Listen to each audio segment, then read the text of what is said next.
that is helping that is culpable in that crime.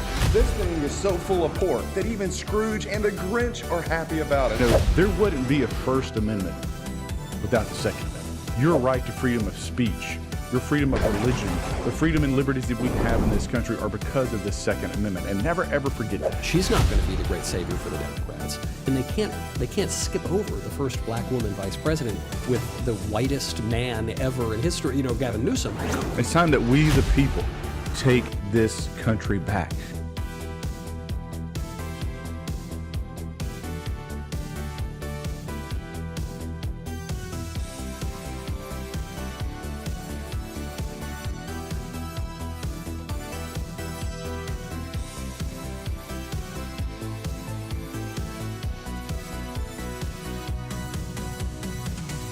And if you try to transition a child, you are guilty of child abuse. And every doctor, every nurse, every clinician that is helping that is culpable in that crime.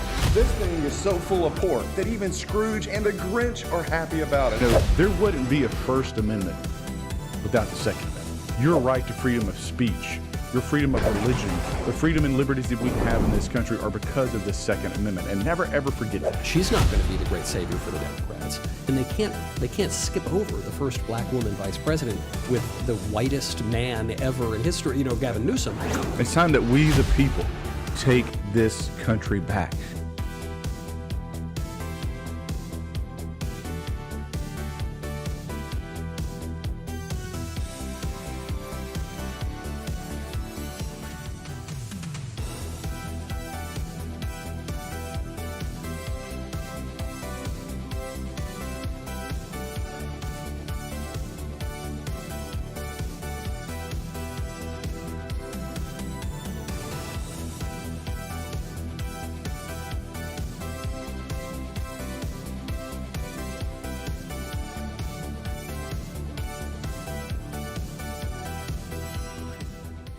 Hey, this is Congressman Andy Ogles. Hope you're having a great day. This is episode 33 of Restoring the Republic.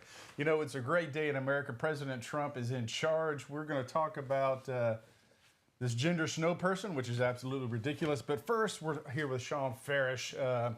So there's been some swatting incidents across the country these last 2 weeks. It's gotten really bad, quite frankly. Myself, I've been swatted.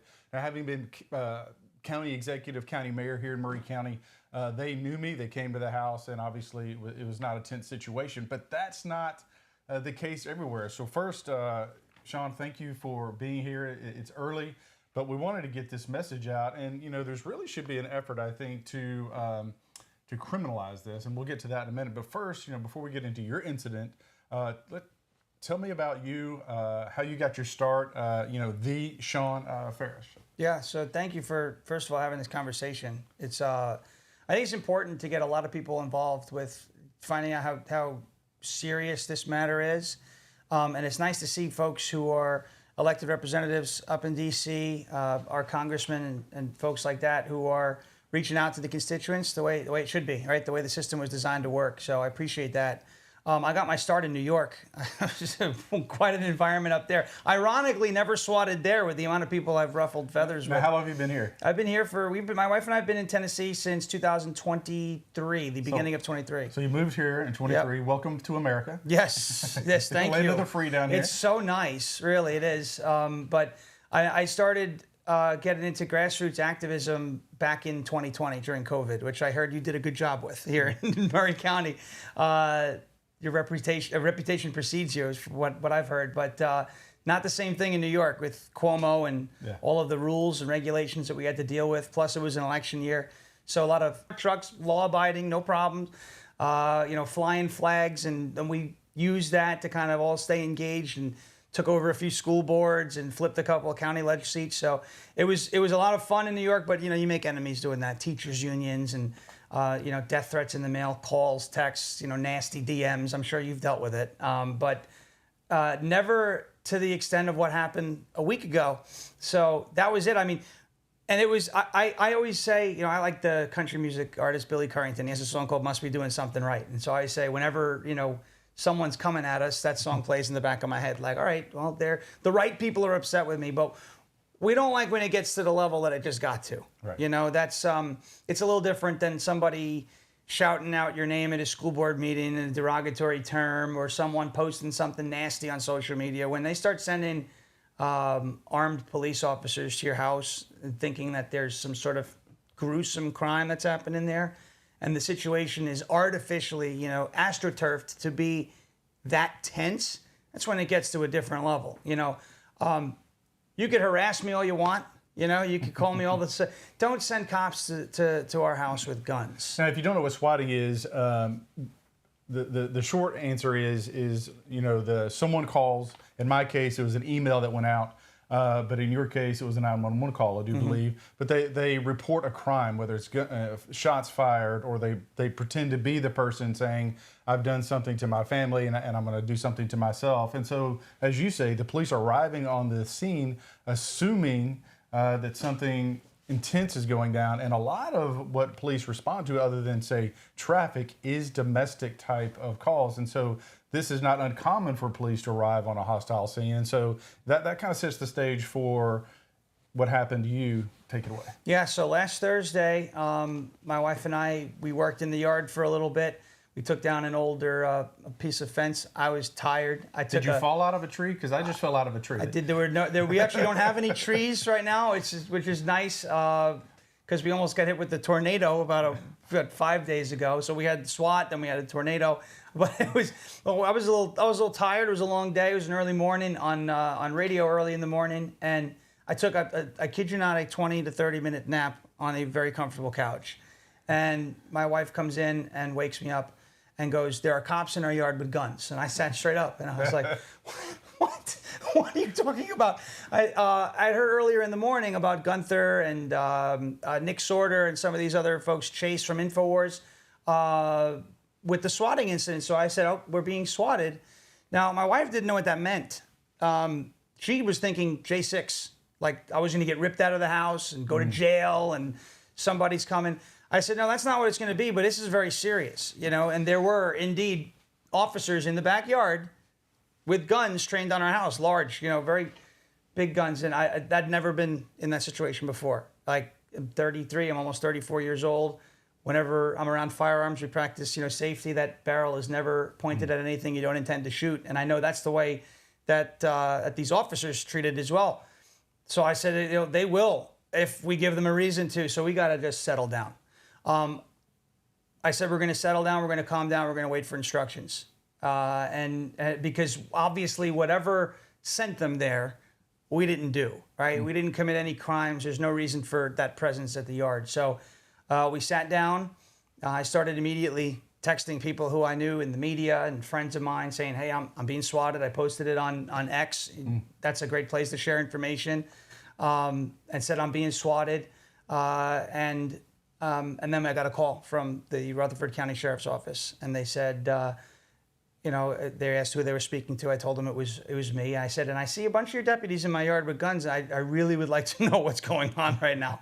They said, "Well, we received the call that you killed both of your parents, and that you plan to commit suicide by cop."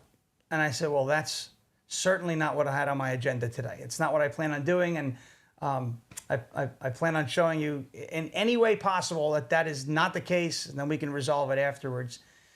So they told us to come outside of the house, and I told them, "All right, we're going to the front door.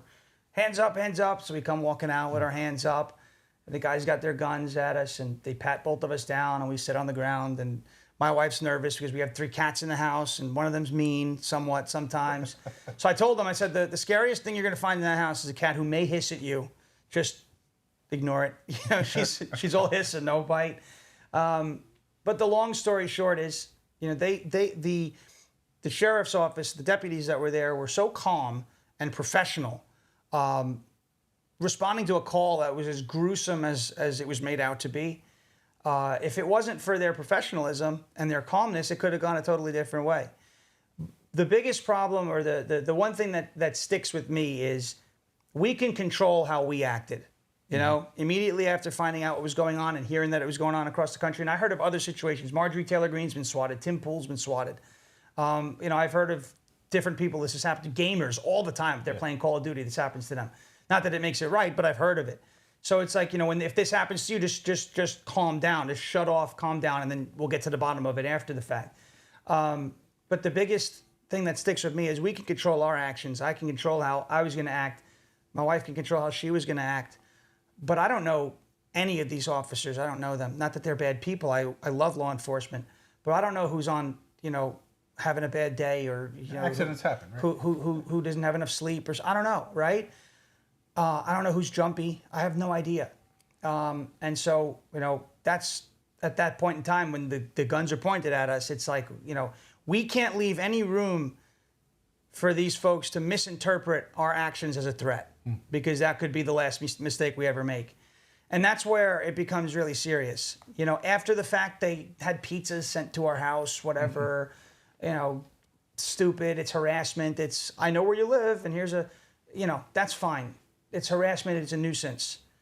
That ain't gonna kill me, But when you send an officer to the house, or a group of officers to the house, with, under the assumption that there's a gruesome crime that's been committed, whoever's doing this knows that the slightest hair out of place can result in tragedy. But in the minds of the people who are doing it, it wouldn't be a tragedy. I don't think they would be upset if tragedy occurred last Thursday or in any of these situations across the country. And so it is terrorism. We were not jumping for joy that the cops came with their guns trained on our house.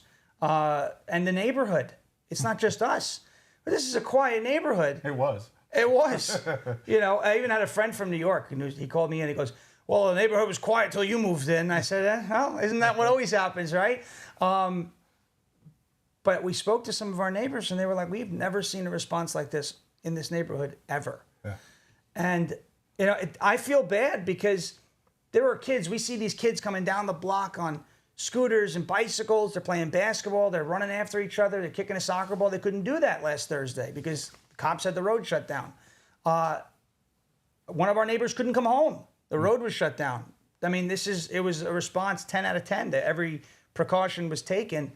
So it's not just terrorizing us, but you've now got children questioning what kind of neighborhood they live in, parents who have to explain this type of thing to their kids. It's really sad.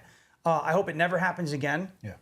And I hope sufficient deterrents are put in place to, so that folks who are thinking of doing something like this understand that if they get caught, it's not going to be a fun time for them. And Pam Bondi said as much, but we've got a clip. So you've heard the description of what happened to you, but let's play the video clip where you can actually see how tense and dangerous this can be as someone's being swatted and how quickly this could go wrong. Now, there's no audio, so we can talk our way through this, but you see your guns are trained. I mean, they're ready. Their fingers are safely outside the well, but they could pull the trigger if they had to. Mm-hmm. He's out in his underwear with his hands up, right?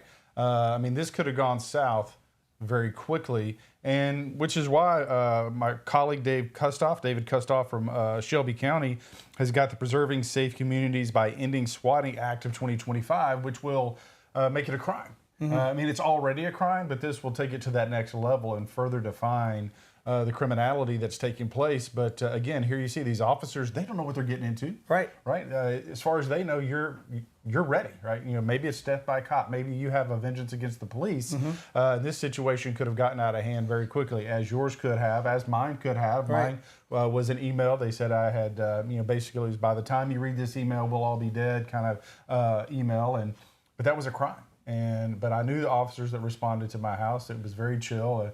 We live out in the country, back in the valley. So when they rolled up on my house, I could see them coming from a quarter of a mile away. And so it was like, "Hey guys, what's going on?" They're like, "Did you send this email?" I was like, "No, I'm not dead." Right. And so, but again, that had I not been a known quantity, and they were arriving to a rural situation where I have the high ground, you can imagine how stressful, intense that would have been for them. Like you reverse it. Like they don't know you. Right. They don't know your wife. They may not have known me as someone who's not going to be aggressive towards law enforcement. Love law enforcement. But that being said, this has got to stop. Mm-hmm. And you've got Patel, Bongino, and Pam Bondi have all signaled that they're going to take this to the next level and go after these folks because you're committing a crime. And if you do this, you belong in jail. Yeah. Well, Kristi Noem also said that DHS is looking at it, which to me signals that they're considering it terrorism, right? And even Brendan Carr, the chairman of the FCC, said that he's going to make sure that everybody who needs it has access to phone calls and the ability to trace. So I'm happy this is finally being taken seriously, because whether it happened to Marjorie Taylor Greene in December or Tim Pool a couple of years ago live during one of his shows, or some kid playing Call of Duty, that's not okay. There have been people who have died as a result of these incidents, right? Whether it's politically motivated or not. In this case, I have no reason to believe it's not politically motivated. Oh, sure. I mean, you see the list of names who've been hit, and we all have one thing in common, right? So, and my biggest thing is, look, laws only matter if you enforce them. If you look at the border, it's the same thing. The last administration didn't enforce the laws on the border. So what did everybody do? They came across the border illegally because there were no consequences, right? I always say it. If it was optional to pay my speeding tickets, I wouldn't pay them. I mean, it's just that simple. If paying taxes, was something that, hey, well, we're not going to do anything to you if you don't pay them. I mean, I don't like taxes. I'm not into it. So that's why I moved to Tennessee. There's no state income tax. No, but laws are only laws if they're enforced, if there's consequences that deter people from breaking the law. So we've seen it in 2020, and we see it now. Hopefully it's different now, but in 2020, there were no consequences for the Summer of Love. We've already got 3 people charged with the Tesla terrorism, and we know they're looking into the swatings, and they used whatever, a VPN or a burner phone and numbers coming from out of state, wherever it might be. But I think that a $100 billion intel apparatus can probably find these people. And I think once they do, throw everything at them.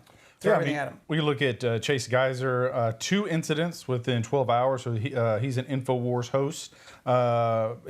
First incident occurred at 2 a.m. on March 12th. The police responded to his home. Video footage showed him armed.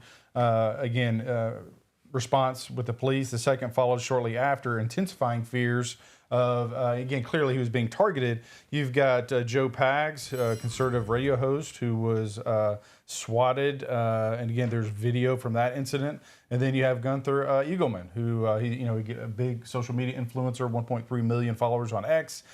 He was swatted, and the police literally had a gun to his wife's head. And that's someone who has a positive relationship with the law enforcement in his community. And so, again, this has escalated into lots of incidents in a very short period of time. And so, again, I think you will see Congress acting swiftly. If not, I'll be one of those voices pushing for it. And I haven't read my colleague's bill, but that being said, if it's not that mechanism, it'll be another one. But again, it's time. One, it's important that your voice is out there, that my voice is out there, that Elon Musk is out there. And, you mentioned the Teslas and the terrorism. I mean, these people are nuts. I mean, I saw a video, like, the dude was reaching down his pants. Yeah. And I don't know what he was doing and what he was wiping on the car, but like that's not normal. No, there's mental illness. There's something wrong with those people. And there's also something wrong with some of the folks who are like, well, what about when you guys boycotted Bud Light? And I was like, all right, well, show me the Bud Light plant that we lit on fire. Because there weren't any, right? Well, Kid Rock shot the Bud Light. He bought them. If anything, he helped Bud Light because Bud Light doesn't care what you do once you buy the product. You bought the product, right? Just use it responsibly. Right? Exactly. That's what they say. There's a disclaimer: drink responsibly. Well, Kid Rock wasn't drinking, but he was making a point. Fine, I have no problem. It was his. When you buy, like, if I kicked down somebody's door, went into their fridge and lit their Bud Light on fire, that would be a problem. However, if I go to Kroger and buy Bud Light, which I wouldn't do, I don't like it, but and lit it on fire, it's my Bud Light to light. And these people are like, well, it's the same thing. He destroyed it. It's not. He didn't light somebody else's property on fire. He bought it and did it to himself. I didn't think we'd have to explain that. Well, I saw a video of someone bought a Tesla and then destroyed it with a track hoe. Like, okay, if you've got that much money to piss away money to burn, and you want to destroy it, so be it. But to your point, that individual owned it. Sure. And if you want to, again, follow the laws, but if you want to destroy it with a track hoe, you're the idiot, not me. Right. You're the one who just decided to whatever much money the Cybertruck costs, and throw that machinery through it. That's on you. But at least it's yours. At least you're not going into Costco. And this is the thing. Yeah, that's right. You go to Costco and you see a Tesla and you key it because it's a Tesla, but you don't know who drives that car. So the whole point of the overarching thing is, right, so all the drugs have side effects. Like I saw this thing on a commercial, this antidepressant, and it was like may cause suicidal thoughts. And I'm sitting there going, antidepressants. Weird, right? Like that would be the side effect. That would make me not want to take that particular medication. So I think what the goal here is to make a side effect for anybody owning a Tesla is it's now ripe to be damaged in public, no matter who you voted for. Yeah. You don't know these people in Costco, they have a Tesla, they have a Cybertruck. They could have been Kamala voters. They may not have voted at all. They may not like Donald Trump, but you're vandalizing their vehicle simply because of the hood ornament, right? Because of what kind of vehicle it is. And it's a tactic, I think, to get people. It's like forcing people into the boycott. Like I would never in public see somebody drinking a Bud Light and start heckling them. I mean, maybe at a football game if they're wearing like a Buffalo Bills hat, because I'm a Jet fan, unfortunately. But that's because they're a Bills fan, not because of the beer. You know, the idea here is intimidation. Whether it's the Tesla, don't buy Elon's product, or you're going to get it vandalized in public, or it's this swatting thing. Well, don't be vocal on social media. Don't be a voice on social media, big or small. Don't be bold, because now I'm going to send cops to your house. It's a tactic, I think, to try and scare people into silence, the same way the Department of Justice was weaponized against parents who went to school board meetings. A side effect of attending school board meetings was being put on a list. And I saw this firsthand in New York. We would bring, hundreds of parents to these meetings peacefully to talk about DEI in the curriculum. Some of the things like this gender snow person or whatever, right? And then all of a sudden the attendance at those meetings started to dwindle right when that EDU official threat tag was being used by the DOJ and the FBI. So it's a way to try and scare people from doing what they want. It's anti-American. It's terrorism, plain and simple, and it needs to be treated as such. And I'm happy to hear that whether it's you or your colleagues, I think Representative Higgins just launched a whole investigation into this. Bongino's talked about it. Kash Patel's talked about it. Kristi Noem. So many people, Attorney General Bondi, that they're taking this seriously because it needs to stop before more people get hurt, physically hurt or killed. And that's absolutely a realistic outcome that could happen if something goes wrong. Well, and you touched on kind of the idea of mental illness, and you've got this Trump derangement syndrome. You now have the Elon Musk or the Tesla derangement syndrome, but I think what's happened is the left overplayed their hand. Oh yeah. That's why Donald Trump won all of the battleground states. He won the popular vote, obviously the Electoral College. But I think America's had enough. And this idea that you can, like you say, that you're somehow justified, that you're somehow righteous, that you can vandalize somebody's property. We would never do that. I can fervently disagree with someone. I can have a debate on the sidewalk and then go inside and buy them a cup of coffee or a beer, right? Like, sure. Because it's America. We're supposed to have a debate, if you will. John Quincy Adams loved the House of Representatives. It's where you argued and you debated, right? Yep. You vet these conversations out in the public space so you can derive at an outcome that's best for the American people. But the left wants to cram this crap down our throat, which is a good segue to, what the hell is this? Gender snow person? Like, is that a thing? I guess. Right? Frosty the snow person. But and then you can't Don't see it on camera. him. But what's that star supposed to be covering up? It's a snow person. There is no gender. It's a freaking. But this is the kind of stuff that is in our schools, as you mentioned when you were in New York and you were going to school board meetings. This is what I think about the Department of Education and why what President Trump is doing by doing away with the Department of Education. So I've got a bill, we just dropped it yesterday, Making Education Great Again, which would codify the president's action to dismantle the Department of Education. But Born Ready, the true story, so it's supposed to be factual, of a boy named Penelope. Now listen, I have cuss words that I'm thinking of that I'm not going to say right now, but this is baloney, right? But the true story of a boy named Penelope. Penelope, your parents have mental illness. I apologize, but they need to go see somebody. Backwards Day, reading a children's book to help understand transgender topics. This is code for someone needs, again, therapy, because there are two genders. Right? Only two genders. There are two genders. Yeah. If that hurts your feelings, you're the one that needs therapy, not me. Follow the science, right? Isn't that what they said? Yeah, exactly. Right? Follow the COVID, right? science. Follow the science. Yeah. Look, 100 years from now, volcano erupts and the United States of America is covered in ash, and they're excavating down to where civilization was. You know what they're going to find? Two genders. Yeah. That's absolutely. It. Now, you may be a dude in a dress. Sure. But you'll still be a dude. Exactly. That will never change. I got a call from the CDC. They were asking me about vaccinations, which I'm not into that. There was, do you have your COVID vaccine? No. Did you get your flu vaccine? No. Did you get the RSV vaccine? No. Did you get this one? I said, I didn't get any of them. But I went through it because I had forgotten something at home. And I said, we got time, so I'm going to go on the phone. It was a 15-minute phone call.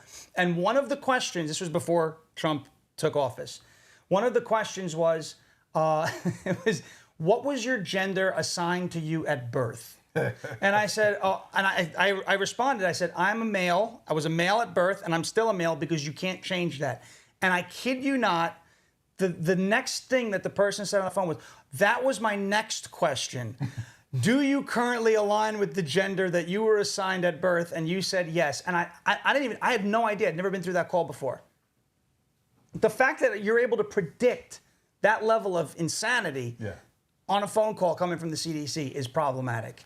Well, so I'll tell you a story. One of our kids, he would have been about 9 or so, 8 maybe.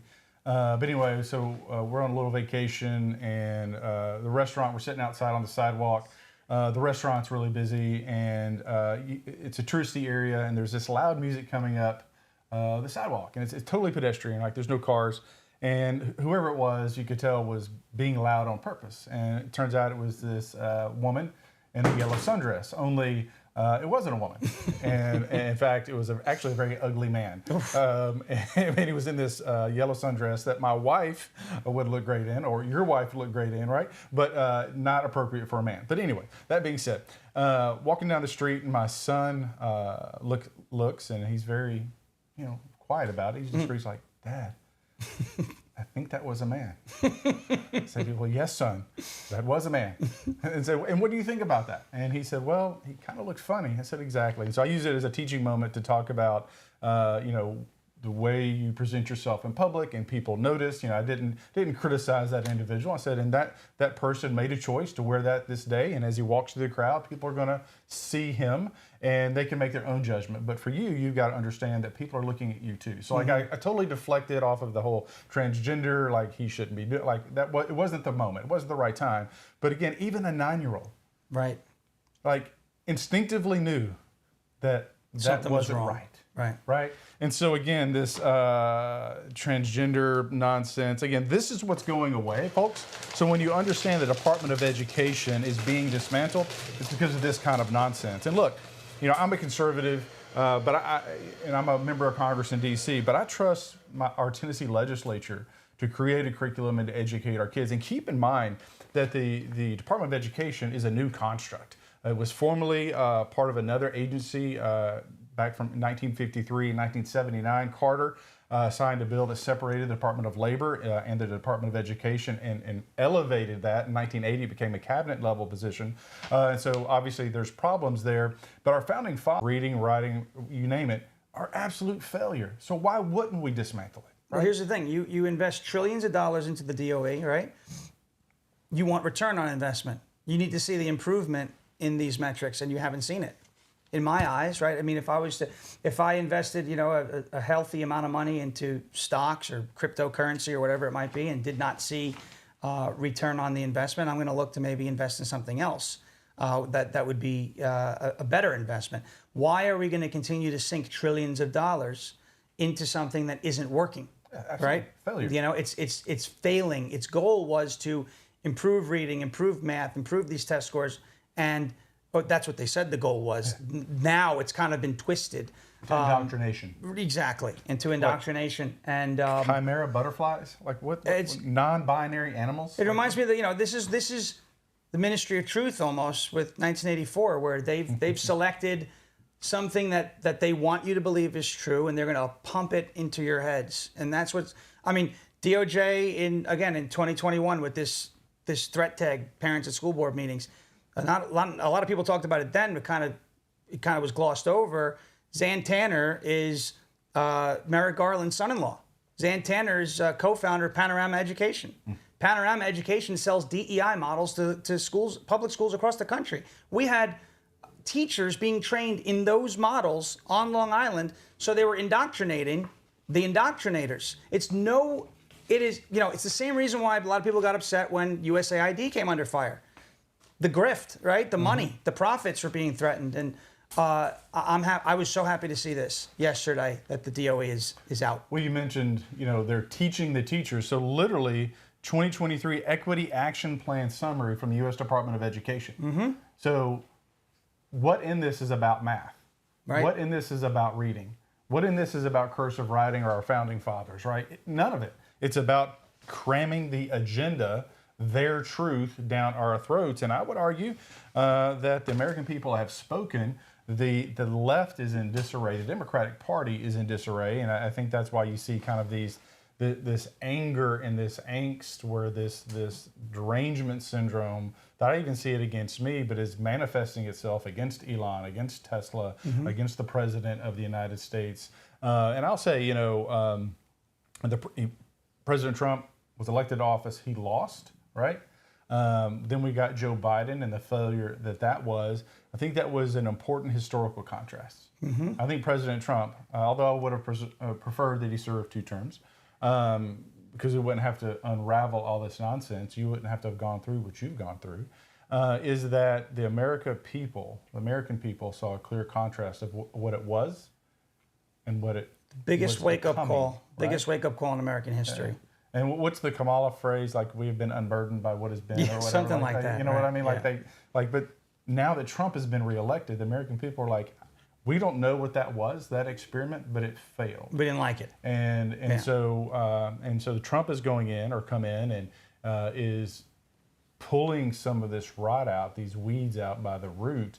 And there may be some growing pains over the next few months, but that's okay, because we're going to fix it. So the Department of Education, we're going to do our part in Congress to make sure this kind of crap goes away and that we actually get back to teaching our kids. So with that, thank you for being here.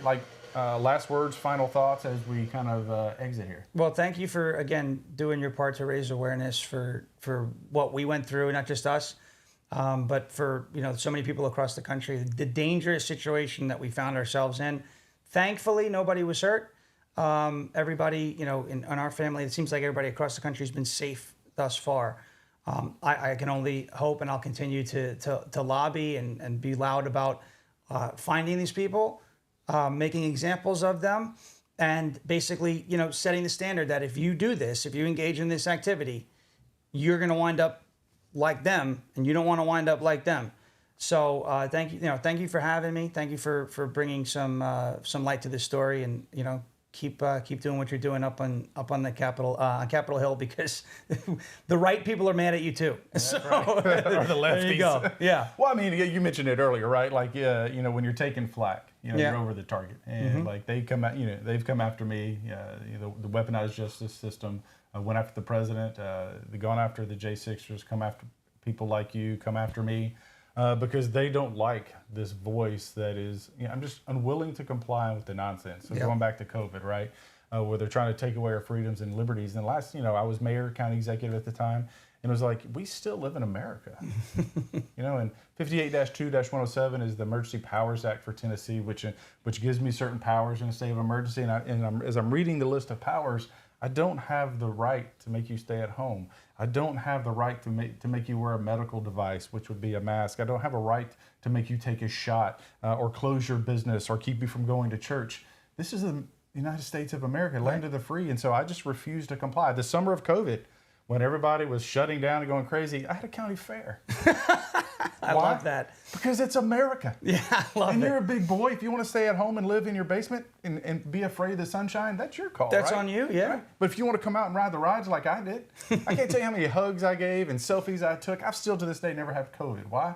Because I was out in it. Yeah. Right? And keep in mind, as county mayor, we had a county hospital and a regional hospital and a regional health department. And so, Murray County in the southern part of Middle Tennessee was the crossroads of COVID and a lot of data. And what I kept seeing is that what we were doing in Murray County wasn't spreading the virus, right? And these other counties like Hamilton or whatever that are similar in size that were shut down were having the same spread rates that we were. Yeah. It's a virus. That's right. Viruses spread. They do. Right? And until you hit that critical saturation, I'm not a doctor, not going to pretend to be, but that being said, like they act in a specific way, in a certain way. And so we had a 9/11 event, and we did the county fair, and we had festivals, and like we just had, and for me it was a product of honoring the Constitution, honoring our laws, which we have to get back to today in this Congress, right? Yeah. We got to reverse the damage that Biden did. But also, it's about, our economy. Like, when adversity strikes, what are we going to do? Just pack up and go home? No, you can't. We got to figure out how to push through it. Right. And so that's what that was. The chief executive of the county was, we had to find a way through this because we didn't know how long it was going to last. We did not know how bad it was going to be. And when it was over, we're going to have to pick up the pieces. And by George, we're going to do it standing and doing it together. And so I refuse to back down. I will not back down. Oh, I didn't back down then. I haven't backed down thus far. I'm not going to back down ever. And my kudos and thanks to you for being a voice of freedom, of courage, and strength. And as they come at you and they come at your wife, just know that we're with you and I'll always be staying there for you. Well, thanks so much. Appreciate it. Absolutely. This is Andy Ogles, Restoring the Republic. Have a wonderful day and God bless. If you try to transition a child, you are guilty of child abuse, and every doctor, every nurse, every clinician that is helping that is culpable in that crime. This thing is so full of pork that even Scrooge and the Grinch are happy about it.